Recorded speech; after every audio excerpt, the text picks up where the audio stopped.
Good morning, everybody. It's been a very long, busy, and I think successful summer for Reform UK. We didn't go to the south of France this year. We launched our 6-week crime campaign.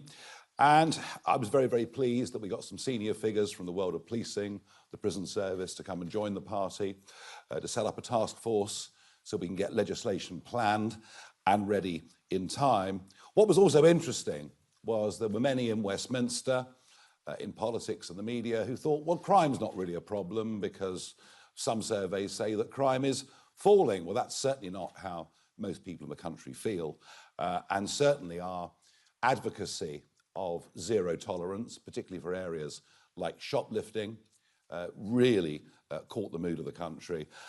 And plus our insistence on stop and search, which interestingly is popular across all sections of society, regardless whether you're on the left, the centre, or the right of politics. Sadly, at the same time, free speech has been genuinely under attack, and I think the final implementation of what was well-intentioned legislation, frankly, is quite chilling. And that allows the public now to believe that we're living in a world of two-tier policing and sentencing. And indeed, if you just look at it, you know, if you're a childminder who says something deeply intolerant and wrong, but only once, ever, it's a long prison sentence. And even if you're a foreign national arriving at Heathrow Airport, well, if you said something the authorities don't like, you may well be arrested by 5 armed officers. And if you don't think it's two-tier, well, have a think about this. On Friday, there were some very explicit threats posted on TikTok for me to be killed. Pretty sick in the light of what happened to Charlie Kirk, but quite explicit. Been told this morning by the Metropolitan Police that those posts don't meet the threshold for further action. So I think we are, you know, without doubt, living in a two-tier country. It is extraordinary. The rest of the summer was dominated for us by the weekly by-elections that happen every Thursday, and those that study these things will see we're winning more and more seats and doing particularly well against the Labour Party in some parts of the country where they've been strong ever since the end of the First World War. And of course, this all culminated in our conference in Birmingham 2 weeks ago, which was upbeat, optimistic, full of energy, and the party is in good shape. But I did say, there were 2 things I said in particular at the conference. The first was that I thought this government and the British economy were in far deeper trouble than most people realised, and that I did not believe the government would last a full 4 years, thinking myself that a general election by 2027 was entirely possible. It seems to me, given events of the last week, it could happen even more quickly than that, I don't know. But I also admitted that our big weakness, and the question that we struggle to answer, is how can a team of people who've never been in government think about going into government? How can a team of people who, if we get elected, on a genuinely radical agenda for change, how are we going to deal with some of the barriers that we might face?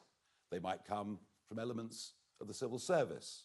They might come from the House of Lords. They might come from the teaching unions. How is a team of inexperienced people going to be prepared to go into government? Well, some of you may think even talking about winning the next election, about government, is pie in the sky. But frankly, having led the opinion polls for over 100 opinion polls, the only responsible thing that we can do is to prepare. And that's why I announced at conference we'd be setting up a department preparing for government. And that is the responsible thing that we're going to do. And that process starts today when we take on somebody who will head up that department, find talent, find people with experience in the civil service, in government, and help us get ready for what will be a monumental task. Radical change in a country like this is not easy, but it's necessary, because if it's not done, many of us believe this country will be well and truly sunk. So the man that has been given the job, this enormous responsibility, is a Member of Parliament for East Wiltshire. His name is Danny Kruger, and he joins me, I hope he does, on the stage now.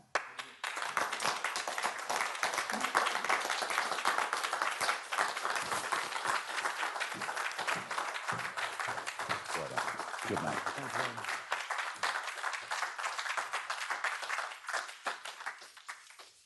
Thank you very much indeed, Nigel. Good to see you all. I have been variously a member, an activist, an employee of the Conservative Party for over 20 years. And I have many friends in the party, many good and decent people, which is why it is so personally painful for me to be doing what I'm doing today. There have been moments when I've been very proud to belong to the Tory party. In 2010, I was inspired by the big society, by schools reform and welfare reform. I was thrilled by Brexit and by what Boris Johnson pulled off in 2019. But those were exceptions to the rule. The rule of our time in office was failure. Bigger government, social decline, low wages, high taxes, and less of what ordinary people actually wanted. And now our country is entering the most profound set of crises in my lifetime, under a government even worse, far worse, than the one it replaced. Crisis in the economy, crisis at the border, crisis in our streets, crisis in our military, crisis for young people. Yes, we are still a great country, and there are good reasons that so many migrants want to come here. But there are also reasons so many entrepreneurs and young people want to leave. Britain is not broken, but it is badly damaged. And so in this crisis, something's got to give. I hoped after our defeat last year that the Conservative Party would learn the obvious lesson, that the old ways don't work, that centrism is not enough, that real change is needed. But no. We've had a year of stasis and drift and the sham unity that comes from not doing anything bold or difficult or controversial. And the result is in the polls. And those lost voters aren't coming back. And every day more and more people are joining them in deserting the party that has failed. And so this is my tragic conclusion. The Conservative Party is over. Over as a national party. Over as the principal opposition to the left. But I'm not despondent, because conservatism is not over. It's never been needed more, and actually it's never been more vibrant. Because the failure of the Conservative Party has created space for an alternative. The flame is passing from one torch to another. The old torch, once so great, is guttering, spluttering, held weakly in uncertain hands. But the new torch is already alight, already brighter than the one it is replacing, held aloft in firm and confident hands. And while the torch is different, the flame is the same. The things we Conservatives all believe in: respect for the law, respect for our traditions, personal liberty, national sovereignty, free markets, belief in family, community, country, the trinity of obligations that give us identity and security and purpose. And if we strengthen these things, and the economy which supports them, and the armed forces which defend them, we can weather the storms that are coming, and we can make our country even greater. So I am honoured to have been asked by Nigel to work with him, with Zia Youssef, with Richard Tice and our other colleagues to help reform prepare for government. This is a team with the vision, the energy and the ideas that we need. And so let me say a word about the work that we're going to do. It's going to be difficult because we are planning change on a scale that the system has not seen since the modern civil service was created in the 19th century. And this work is going to be hard, and it will be opposed by the system. And that's why we need to be radical, taking on the vested interests and the incumbents who always defend the status quo. But here's an important thing. Reform UK is a radical force, but not a revolutionary one. Our mission is not just to overthrow the current system, it is to restore the system that we need: limited government, accountable power, a strong society, a state that works in the interests of the people. Radical restoration. That is the reform the country needs. Now, we'll be making a lot of announcements in the months ahead about what we want to do in government and how we'll get there, because this is going to be an open process. The whole point is that no group of politicians has all the answers.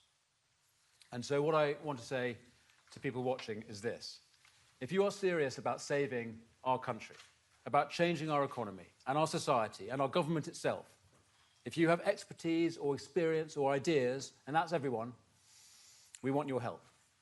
If you work in Whitehall or the public sector or the military and you want to give us confidential advice, get in touch. I say this to everyone. If you've had enough of waiting for politicians to fix our problems, if you don't trust Westminster, well, join the club. Literally, join us. Join Reform UK and see what you can do for your country. So let me finish with this. We on the right of politics face a choice: to embrace the change that is happening or to go down to a deserved demise. To follow the flame of conservatism as it passes to a new torch, or to stand still and get darker and colder and more pointless. To be conservative is not to worship the ashes of defunct institutions. It is to preserve the fire that gives our country its life. The new custodian of that fire, the best hope we have, maybe our last hope, and I fervently hope the next Prime Minister, is Nigel Farage. I am proud to follow him, and I hope others will do the same, because Britain needs reform. Thank you. Well done,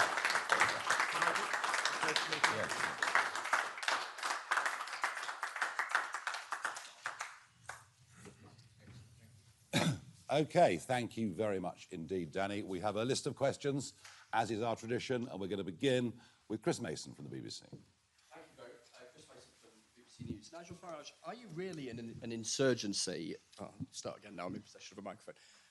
Are you really an insurgency, or any port in a storm for grumpy Conservatives who think their old party is finished?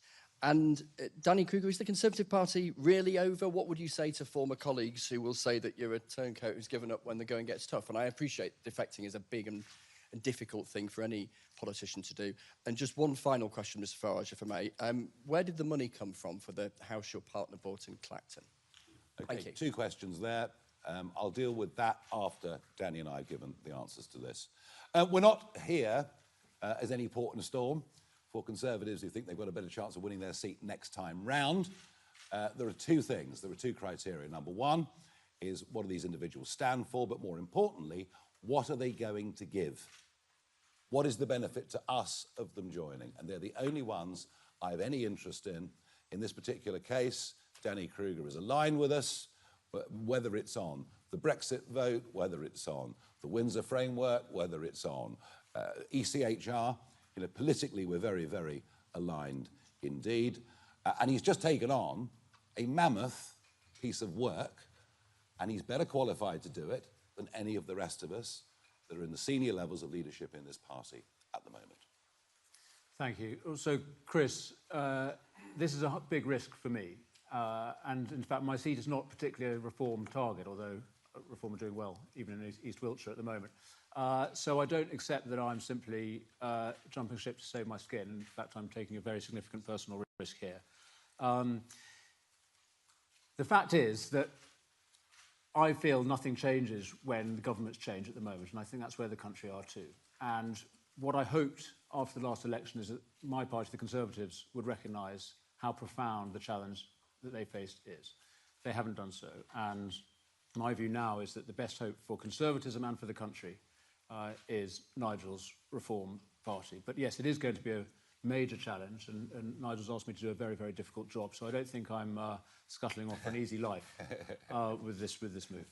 No, that's certainly true. Chris, in answer to your question, my partner is a private individual. She purchased a house in the constituency. I was pleased that she did. I didn't particularly want my name down, living in the constituency for obvious security reasons.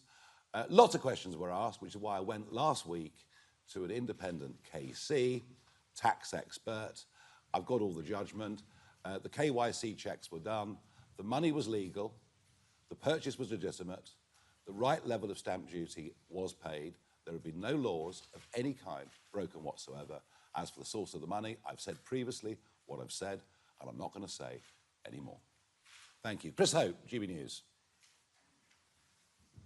Thank you. Chris Hope from GB News. Danny Kruger, you're the new Reform UK MP. What has Nigel Farage got that Kevin Badenoch hasn't got as a leader, apart from a big poll lead? Don't answer that.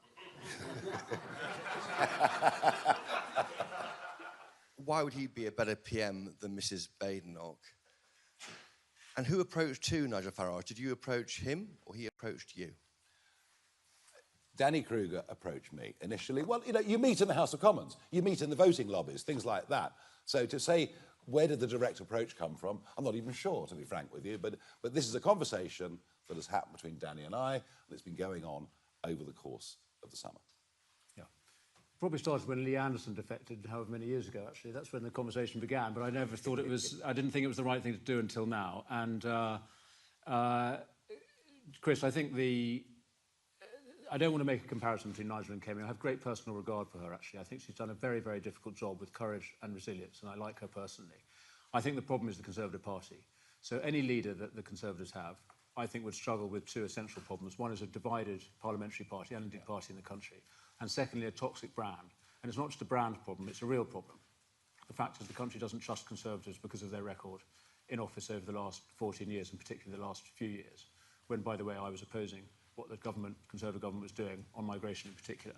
So I think that, unfortunately, whatever leader we have, the Conservative Party is finished as the principal opposition to the left. And but the good news is we do have a great alternative in Reform Party, my new colleagues, and in its leader, who I think does have the character and the track record of persistent commitment to the cause and to the interests of the British people that they will be looking for. So I'm very, very pleased to be jumping onto the Nigel Farage machine, but I wish my former colleagues very, very well. I have nothing but personal regard for all of them. Thank you. Let's go to Liz Bates from Sky News.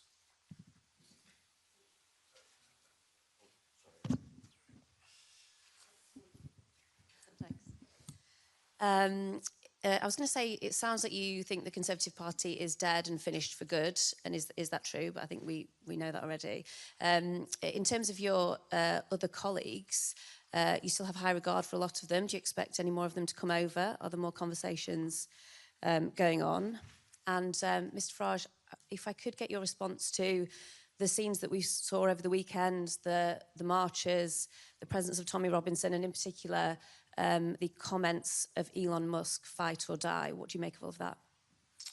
So on the first question, I don't think the Conservative Party is dead. I just think it's over as the principal opposition and the principal vehicle of conservatism, the sort of conservatism that I believe in. And I think in reality, it is very unlikely that they're going to recover significantly or soon. And my personal view is ever.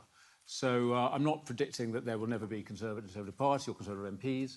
I would hope that colleagues who share my view about the crisis that the country is in and the opportunity that reform offers to save our country at the next election will follow me. In terms of what conversations are underway, I have absolutely no idea, and that's best left to the leader. Nigel, are there other conversations underway? Thank you. It's very kind of you. But of course, we keep everything under wraps. I mean, you know, when we have negotiations with people, nothing leaks. None of you had a clue that Danny would be joining us today, and that's how we operate, and that's very much how I operate. A quick thought on the Conservative Party. Whether it is the parrot in the Monty Python sketch, I don't know. What I do know is this Conservative Party has zero chance of winning the next general election. Literally zero chance, but Reform genuinely does, and we've led, as I said earlier, for over 100 opinion polls. As for Saturday, I think the vast majority of people that turned up were good, ordinary, decent people who are very, very concerned about what's happening in this country. I've noticed that the wave of flags that started about 3 weeks ago, going up around the country, far from subsiding, from what I could see this weekend, it's accelerating massively. And it is a collective, two fingers up to a British establishment that they feel utterly betrayed by in every single way. So I fully understand why people would go and march. The comments of Elon Musk you asked me about. Well, Elon and I have a relationship. Wouldn't say a very good one. He's generally rather rude about me, even though I do admire him in many ways. You know, it would be nice to get some clarification of what fight meant in that context. And I'll link it back to something that Danny said earlier. We are radical, but we're not revolutionaries. If the fight that Musk was talking about was about standing up for our rights of free speech, if it was about fighting in elections to overcome the established parties, then that absolutely is the fight that we're in. And the reason you asked the question, I think the context of the way the word was used left a degree of ambiguity. Thank you. Carl Dinnan, ITV News. Thanks very much. Danny has just described reform as being the new home of conservatism. How then are you going to continue to persuade former Labour voters to vote for you, if that is the case? Danny, I'd like to ask you about something you said in your speech. You said quite explicitly, Britain is not broken. Are you aware that Nigel has spent the whole summer saying that it is? And finally, Nigel, just a quick one. Do you think Peter Mandelson was worth the risk as US ambassador to the United States? Oh, gosh. We'll be here all day, Carl, just with you, won't we? Look, you can define conservatism how you want. What is for certain, if you look at those by-election results last Thursday, we are doing very well in the old Labour heartlands because they believe in family, community, country, all right? And what people like Danny have been looking for is a brand of conservatism that's consistently been promised and not delivered. And that's the really important point. As to whether Britain is broken or not, Danny's more bullish than me. He's more optimistic than me. But we both agree on one thing. The state the country's in needs radical change. Tinkering at the edges will not make any difference.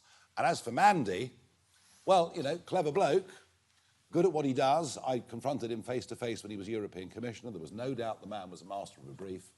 But a totally catastrophic appointment from day one. A huge political error from Keir Starmer, from Morgan McSweeney, and it looks like one or both of them will fall as a result of that judgment. We will find out more over the course of the coming days, but a catastrophic political error.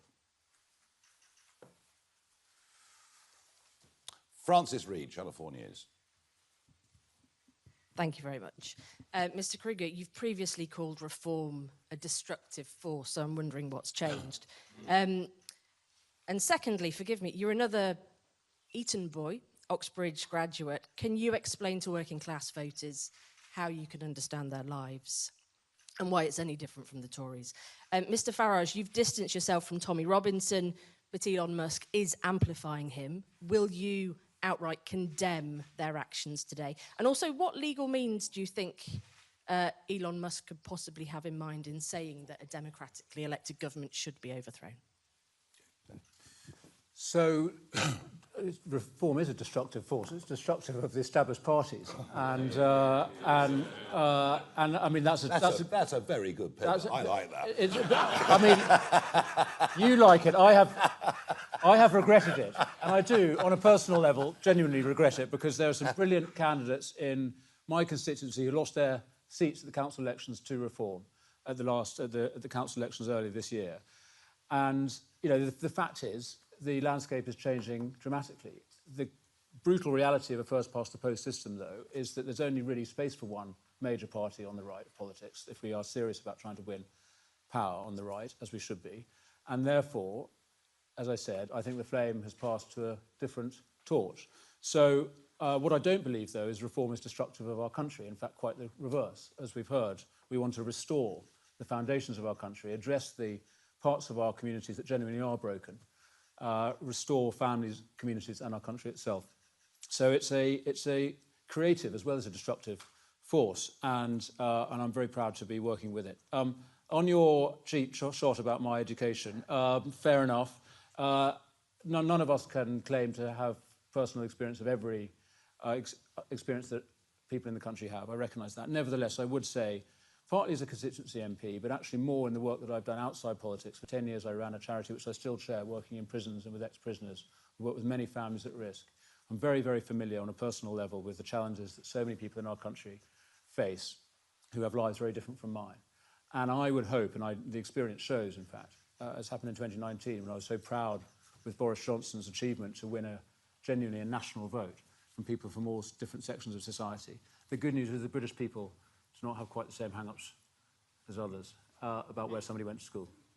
Yeah, we're not bothered about. There's no class prejudice in reform. There's no racial prejudice in reform. We don't really care what your sexual preference is or anything else. We couldn't care less about any of it. We're not going to segment people up. But if you're here, you're British, you support the values of this country, you obey the law, you pay your taxes, you're very welcome in our party. And I think one of the things that really shocked people was, without trying to do it, was how diverse our conference was. You know, a real cross-section of society. As far as Mr. Musk's concerned, look, you know, he's been chucking abuse at me now for 6 months, and you want me to return the favour, don't you? Because it's a great headline. I'm just not going to do that. I'm not going to abuse Musk or Tommy Robinson or anything. We're going to get on with building what we're trying to build. Thank you very much indeed. Noah Hoffman from The Sun. It's a lot of questions. Thank you. This is one to you both.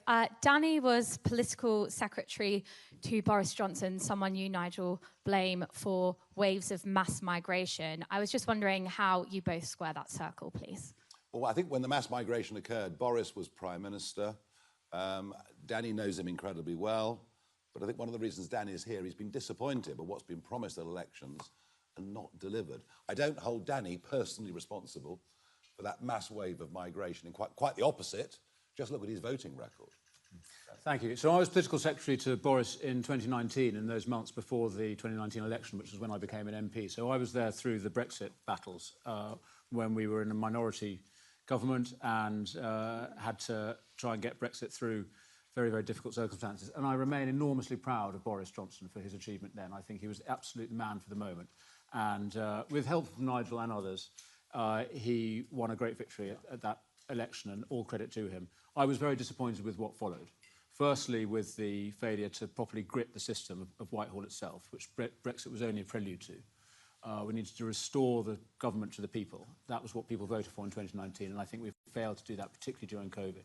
And then secondly, most obviously, with the wave of immigration that the government oversaw. And while, as a Conservative MP, in a sense, I bear some responsibility for that, in practice, I was arguing strongly against the degree of both legal and illegal migration that the government was presiding over. And I'm on record for having opposed measures that the government was introducing, particularly around the small boats crossings. And I rebelled on the Rwanda deal because I didn't feel it extricated the British government from the snare of the human rights framework that would have prevented Rwanda from working as well as it could have done. It didn't work at all, of course, because Labour scrapped it. But so I think I was on the right side of those arguments in the last Parliament. OK, Martin Beckford, Daily Mail. Thank you. Good morning. Could I ask, Danny, one of the things you've been best known for over the past year is opposing the assisted suicide bill. Will your preparations for reform government include repealing that law, is law by then? And Nigel, would you support him in that? Thank you. So my quick answer to that is we'll wait and see. The manifesto is still to be written. Zia Youssef is leading on policy development. It's a free vote in the House of Commons, questions around assisted dying. And I think that's probably the right framework for it. Nevertheless, and I defer to Nigel here, I think it is appropriate for parties to take the way laws are framed seriously. And I have very significant concerns with the way the assisted dying law has been framed, actually with the support of the Labour government. So it might well be appropriate that the party takes a position, but the reality is our MPs are split on this question, like the country is. Yeah. So I don't think that it's likely that we're going to be imposing a position on principle on assisted dying on our colleagues. Not unless it's become legislation and we can see it's going horrendously wrong. But you know, we haven't even got through the House of Lords stage with this yet, and there are many who support the principle who now have grave reservations. Unlikely to be a major party political issue, I would have thought, at the next general election, but an issue of conscience, certainly. Jonathan Walker, Daily Express. Hello. Danny, what sort of problems do you expect Reform to face if they do form a government? Do you think the civil service are ready for a Reform government? Will they work with Nigel and his team? And Nigel, can I just ask you, these TikTok messages, are they just an annoyance or are they a genuine concern to you? So on the civil service, thank you. I think we're going to encounter serious opposition. And part of the purpose of today and the work that we're going to be doing quite publicly in the months and years to come is to be signalling very clearly to the system what is coming. And we want to do that in a civil, constructive way. We don't want to pick fights where we don't need to, but it is essential that the Whitehall machine understands that if we win, there will be change. And what that will look like, we'll be talking about more in the period ahead. But I think there will be opposition, but I am determined that we do this in a way that is constructive. And there will be many civil servants who will actually, I hope, I'm confident, and my experience of the civil service is this, there are many people, often quite quiet people, often not at the very most senior ranks, who recognise how broken the system is and who will want to help us. So I think it's very, very important that we signal to those people, we're not out to get everybody, and we want to work constructively with those parts of the machine that recognise that a system designed in the 19th century is no longer remotely fit for purpose. We need a much leaner, much more efficient, much more open central apparatus that is properly accountable to elected politicians. And so when people vote for a change in government, they actually get a change in government, not just a change of ministers. Quite. Look, I knew Charlie Kirk for virtually 10 years, knew him pretty well, campaigned around America with him, spoke at Turning Point conferences. You know, I knew the guy very, very well, and obviously deeply upset by what happened. Some of the reaction to it was vile. Vile. But if you believe in free speech, you have to allow people to say distasteful things. But equally, if you believe in free speech, you believe there are limits to free speech. An incitement to kill, I would have thought, I know, is way beyond what even a free speech champion such as myself thinks is acceptable. And yes, these were aimed at me personally. I mean, look, it's not a very pleasant experience, let's put it like that. And so I did challenge the police to do something, but they've decided this does not meet the threshold. Gosh, imagine if I'd made some joke about the trans community. I'd probably be in real trouble. And that is at the heart of two-tier Britain, two-tier policing, two-tier justice, and two-tier care. And it's one of the reasons the flags are going up all over this country. The public have sussed it.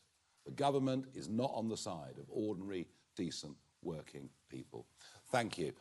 We move on to Tony Diver from The Telegraph. Thank you. Danny, can I ask you, until this morning you were a Tory frontbencher, you were in charge of representing your party in Parliament. When did you tell Kemi Badenoch that you intended to defect, or did you leave her to find out on television this morning? And can I also ask, you previously said that Robert Jenrick was the man who could win voters back from Reform. Do you no longer think that he can? And if you don't mind briefly, just to Nigel, Danny's twice here asked civil servants and military officials to give advice to Reform. Are you asking people to break their oaths of confidentiality to the government and leak you information about what's going on inside government and the military? Or perhaps do you already have people doing that? So on the first question, I informed the Chief Whip this morning before coming out here today, and in the proper way. But no, I didn't want to put any of my colleagues in a difficult position of asking them to keep any sort of secret for me before we did this. And so that's that. On the what was the second part of your question? Oh, Robert Jenrick. Well, I have a great personal respect and regard for Rob, and obviously supported his leadership campaign last year. I wish that he had won because I think he would have done things differently. I think he would have taken the fight to Labour immediately rather than Kemi's strategy, which is a respectable one, by the way. It's understandable why she chose to do it, which was to, as it were, disappear from public view for a year or two while the Conservative Party sorted out what it thought. But that hasn't worked. And so I think Rob's strategy would have been to be much more energetic and deliberate and making some clear policy positions at the outset about the ECHR, which I think is, in a sense, the totemic one that shows seriousness about the changes we need. There would have been a major battle in the Conservative Party to do that, and it might have been that he wouldn't have been able to do so. This is my problem about the divided party. So in answer to your question, do I think that Rob could succeed? I don't think he could succeed in overtaking Reform now. think who knows what would have happened if he'd won last year, but I think now it is too late. And so I wish all my former colleagues well on a personal level, but as I say, I think the Conservative Party is unable to deliver for Conservatives. Since I made that announcement at conference on the 5th and 6th of September to say we're going to be setting this department up, I've had a lot of people contact me, mostly those from the military or the civil service that have quite recently left, and one or two in very senior positions, who've no desire to go public but genuinely want to help because they see what the problems are. We're not encouraging people to break their oaths or break the law or be whistleblowers, but my impression is there are many working within the system who are frankly in despair. So if people come forward with valuable information that helps us to craft a policy, we will certainly accept it. Yeah, and let me emphasise, we're seriously not encouraging people to break oaths or to, as it were, sort of betray the government they work for. On the contrary, they should do their job as well as they can. But we do want advice on how to fix the system itself. So it's not about policy, and certainly not about any kind of official secrets about what the government's doing, what ministers are doing. It's about what is your advice to us on how we should structure Whitehall and how we should arrange the apparatus of government in the most effective way. And that's something that only people who have either working currently or have worked in it can do. Exactly, exactly. And that's our weakness, and you're coming here to help us fill that. Max Kendick from The Times. Thank you. Nigel Farage, this is the first sitting MP defection since the election. You had five MPs just after the election. You're back on 5 now. How many MPs will you have by the end of the Parliament? What a good question. And Danny Kruger, you were a big supporter of Boris Johnson. Are you still a big ally of Boris? Should he make a return and should he come to reform? I've no idea what by-elections will come up over the course of this Parliament. Undoubtedly, there's only been one so far, which is quite surprising, which is Runcorn, of course. So, I mean, we will look forward to future parliamentary by-elections. We will do our absolute best to win them. Whether we'll be up against Mr. Burnham in one of them, I don't know. We'll have to see. We'll have to see what the future brings. And I think there will be more colleagues who have sat with Danny that join us. Are we in conversation with some of them? Yes. But as I say, we've got a couple of bars here that have to be cleared. Number one, we have to see that they genuinely, in policy terms, are with us. And secondly, that they're coming not for a meal ticket, but to add to our movement, to add to our party and what we are trying to do. Yes, I mean, I hope others will join, and I hope everyone will stay. Lee Anderson just said to me when he saw that it was me, he said, "So which one of us is leaving? Because it's 1 in, 1 out." So I hope that is. I hope that trend has stopped, Lee, with this. We need to grow. So on Boris, I mean, I genuinely have great personal regard and respect for what he achieved as the cheerleader for Brexit in 2016, and as I think the only man who actually had the courage and the style and the conviction to kick the door down as he did in 2019 to get the deal and get Parliament to back an election and then to go on to win such an astounding victory in 2019. So I will always revere Boris for his achievement in that period. I'm afraid to say I think subsequently as Prime Minister he failed, and he's part of the failure of the Conservative record in the last Parliament. And I think he has many decent excuses, COVID being the most obvious one, but fundamentally you have to be accountable for your record in this business. And so my view is that he's probably not one of the people on Nigel's invitation list for reform. Yeah. A drink, perhaps, but not to join Reform. James Hill, Spectator. Thank you very much. Danny, you were integral to Robert Jenrick's leadership campaign last summer. Just off the back of Tony's question, can you categorically rule out ever rejoining the Conservative Party if Robert Jenrick does become leader in the future? Oh, I mean, blimey, I've just made one move. Don't ask me to anticipate the next one. I mean, my strong prediction is that the Conservative Party is going to continue to shrink in public opinion and in parliamentary size. And I want to be part of the party that can actually achieve change for this country. So, I mean, my absolute commitment now is to Nigel and to reform. I'm not going to speculate on what might happen in the Conservative Party. It's no longer my business. And, and I can't imagine what might happen down the line.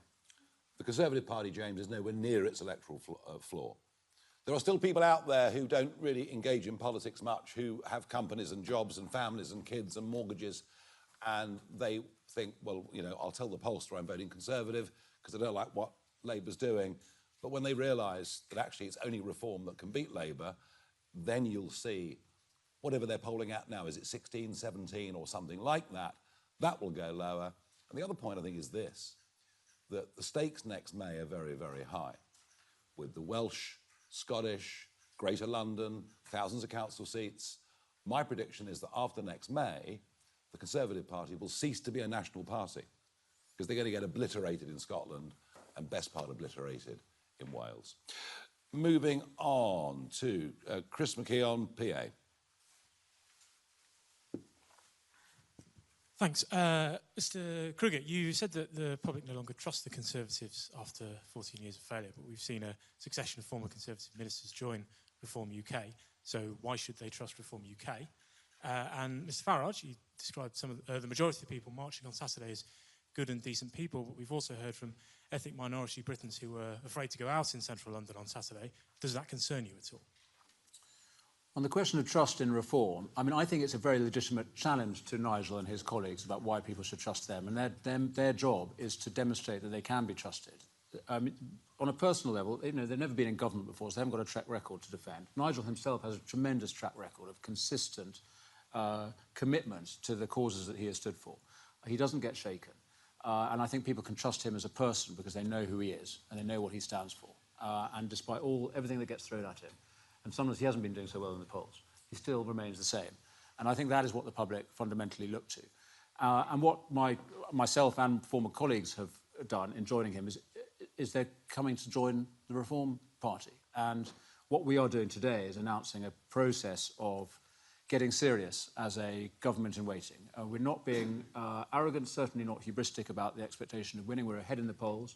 Doesn't mean that's going to stay that way. We're not predicting victory, but we are anticipating victory, and we are doing the responsible thing, as Nigel said earlier, of ensuring that if we are fortunate enough to win the support of the public, we will be ready with a plan. And I think that is going to be the crucial thing that convinces the public that when they change ministers, they're actually going to get a change of government. So it won't be a series of sound bites in a manifesto. It'll be a properly worked out plan with a serious legislative programme and a programme of change in the system itself. And I hope that that will convince serious-minded voters, including just in the mainstream, in the centre of politics, who want to get shot of this failing Labour government, that you can rely on reform. I didn't come out of semi-retirement last year for fun. I didn't come out of semi-retirement for a career. I came out of it because I genuinely believe that unless we get radical change, that we are headed for a very, very bleak future.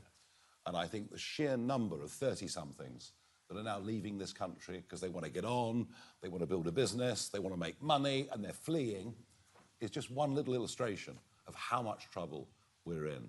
So we're doing this not because we want to be hold high offices of state. We're doing this because we believe we're the only people that can bring the change that is needed. As for the march again on Saturday, look, if some people were offended by it or felt worried by it, then that is a great shame. I'll tell you what's even worse, the fact that over 50% of women don't feel safe walking the streets of London. Can you believe that in our capital city? Can you believe it? And by the way, that's not just at night time.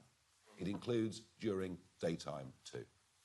Righty-ho, Eleanor Wheatley from Guido Fawkes. We're rattling through here.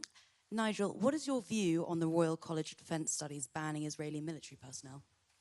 The Royal College of Defence Studies banning Israeli military personnel? Well, I don't think we should be doing that. And I think, you know, we've always been a great ally of Israel. It doesn't mean we support every single thing they do, far from it. But I just see, it seems to me that criticism of Israel, criticism of the Israeli army, criticism of I suppose, Zionism, and quite where that merges with outright anti-Semitism is perhaps a bigger intellectual debate than we can have right here, right now. But it does seem to me that all the pressure is heading in that direction. There's almost a competition between the Greens, the Liberal Democrats, Labour, whatever Jeremy's going to call his outfit, almost a competition for who can be the most beastly. And, you know, it's interesting. going back to the previous question the PA asked, there's an awful lot of Jewish people scared to go out on the streets, given the situation we're in. So, look, we should be critical friends of Israel. You might say deeply critical of some of the things they've done, but they're in a very, very tight spot. OK, Jay Merrick, the iPaper. Thank you. First of all, to Danny, this is quite a journey for you, isn't it? You wrote David Cameron's Hug a Hoodie speech in 2006. Do you still take that approach to crime, that basically criminals need a bit more love? And to Nigel, which Labour leader would be easier for reform to beat at the next election, Keir Starmer or Andy Burnham? So I'm very proud of the Hug a Hoodie speech, and that's because it's a very conservative speech. And if you go back and have a look at it, it says something very clear, which is that while people are growing up, they need the support of a loving family and a loving community around them. And that includes, you know, it was during a kind of scare around young people wearing hoods going into shopping centres and so on. And often it is plainly the case that these are good kids underneath. But what we also said in that speech, what David Cameron was very insistent that we said, and of course I support him, is that when people cross the line into criminality or antisocial behaviour, they need to feel the full force of the law. And as we discipline our children, clearly we need to discipline young people in general. So I think it was a conservative speech. It got unfairly caricatured by Andy Coulson, who was the political editor at the time. Anyway, what I learned from that is you can only get one idea in a headline. So you can't say two different things, even if they're complementary and compatible. So there we are. Over to you. Yeah, good point. Who we fear most at the next general election, Keir or Andy B? It's a very hypothetical question, and you know that. Keir Starmer will not be leader of the Labour Party at the next election. In fact, he might not even last the next year. Look, you know, if it's Andy Burnham, you might say he's very personable, but he also would drag Labour way to the left. And that's not the direction the centre of gravity in this country is going. It's going in a different direction. And it's almost as if Westminster now is more... This current Parliament is so far detached from where the country is going that it's almost not true. So I'm not bothered, is really the answer to that. Noah Keat from Politico. Thank you very much. You spoke about coming in to take over, to head up reforms, preparing for government department, and I wondered how much your focus specifically will be on foreign policy and Britain's place with the rest of the world. And on that, I wondered what you thought about Donald Trump finally calling Russia the aggressor in the war against Ukraine, and whether that makes any kind of peace deal more or less likely. Thank you. Well, to answer your question, not really, except insofar as the international entanglements that we are in are a block to the execution of the government's agenda. So I am very concerned how governments of both stripes in our country feel so constrained by what Foreign Office lawyers tell them they're allowed to do. So I think we need to free ministers to pursue foreign policy as an independent sovereign country should. And in terms of what President Trump has said about Russia, I mean, I feel that it's a recognition of the reality that he's made there. I think he is attempting, as he should, as the leader of the West, to broker a peace in Ukraine. And he is right to recognise that the fundamental aggressor in that conflict is Putin. But we're only going to get peace if Putin agrees to it. So I think he's treading a very difficult line. But I'm glad to see that he's recognised what is obviously the case, which is that Russia is responsible for this war. Well, Trump, of course, is not a neocon. Not a president that wants to launch endless wars that Britain tends to get dragged into. And he wants to promote peace, which is good. I think he genuinely believed that he could get Putin to the table to have a rational conversation. I think it's become increasingly clear that that is just not the case. Hence the very, very high tariffs on India, etc. So, no, I think, pretty much, as Danny says, Trump's just facing reality. He was the aggressor to begin with. He continues to be the aggressor. It's perfectly clear. He just doesn't want peace. Right, three more. Anna Gross, Financial Times. Danny, for you first. Are you going to trigger a by-election in your seat? Is it not fair to offer your constituents the choice of whether they want a Reform MP representing them in Parliament? Nigel, you've got a reputation as a candid, straight-talking politician. You told The Mirror that your partner, Laura Ferrari, bought the house in Clacton with her own family money. Are you willing to repeat that today, or do you want to correct the record and say you gave her a gift or a loan to pay for that house? So on the by-election, let Nigel answer the question, because it's in a sense a party policy one about whether by-elections will be triggered if MPs join Reform. But on a personal level, let me emphasise I intend to continue to do my job as an MP in exactly the way that I've done since I was elected last year. I'm going to oppose this terrible Labour government. I'm going to speak up for Conservative principles, and I'm going to represent my constituents as a good local MP should. So the job hasn't changed, I haven't changed, and I will continue to do it in exactly the same way. Nigel. I don't think Danny's going to change any politics whatsoever. He'll vote the same way, he'll think the same way. He just happens to see that we are the vehicle through which he can achieve the things that he wants to see for the country, not the current failing Conservative Party. I think, to be honest with you, if he joined from the Labour Party, if he'd been elected on a Labour manifesto and come, then I think perhaps in that situation, the voters in the constituency would say, well, hang on, surely we've got the right to have a say on this. Generally, the public don't like by-elections. Generally, the public don't like being asked to vote if they think it's unnecessary. And just as we've had defections in Wales, we've had defections in Scotland, and here, no, there's no need for by-elections. Other parties don't do them either. Be slightly careful what you say. There's no loan being made of any kind, because that really would raise very serious questions. I've answered the question earlier on to Chris Mason. I spent the money to get an independent King's Council tax advisor last week to say everything that has been done is legal, but I'm not going to say any more. And I would advise people not to say in print or anywhere else that I've done something to break the law when it comes to stamp duty. I would advise that quite strongly. Penultimate question, Archie Mitchell, Independent. Hello. Mr. Kruger, in the past you've said that marriages between men and women are the only possible basis for a safe and successful society. Is that something you stand by, Nigel? Is that something that you welcome in Reform? I think one thing for certain is children who have two stable parents have a better chance in life, and the most stable well, maybe not my example, but the most stable relationships, the ones that last the longest, tend to be between men and women. I'm not absolutist about this in any way at all. I do just happen to think there's an awful lot of kids in the country not getting the kind of start at home or at school that they deserve. Last question, Aletha Adu from The Guardian. Mr. Kruger, last month I asked Mr. Farage about the costs of his mass deportation plans, because what he was floating as something that could amount to around £10 billion, near identical plans had also been floated as costing at about £47.5 billion. Do you take back your remarks that Reform will spend money like drunken sailors? And now that you're in this position, do you think that you'll be able to stop Reform and your colleagues from making jokes and simply saying, we can get these plans done because Zaya Youssef is good at maths? And Mr.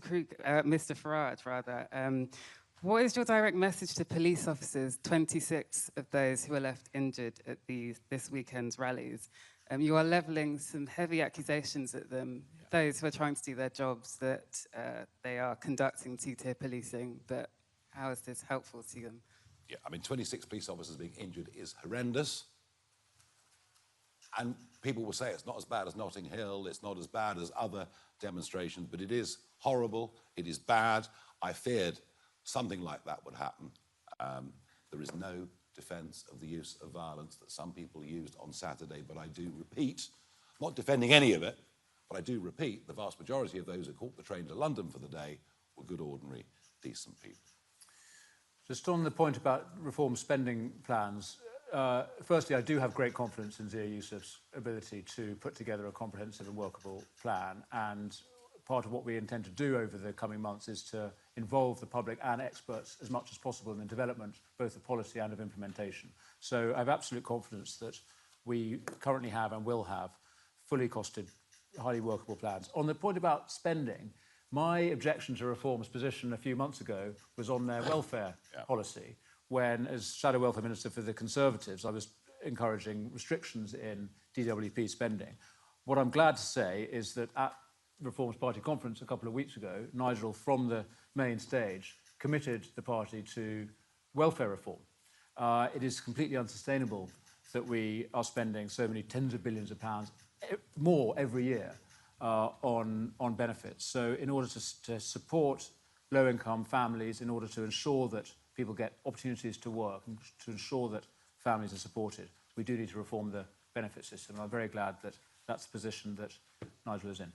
We will do a press conference next week at which we will show you how we propose to save huge amounts of money. And that'll be next week, probably Monday, but we'll see. That concludes the press conference. Thank you very much, everybody. Danny, welcome on board. Well done. Great.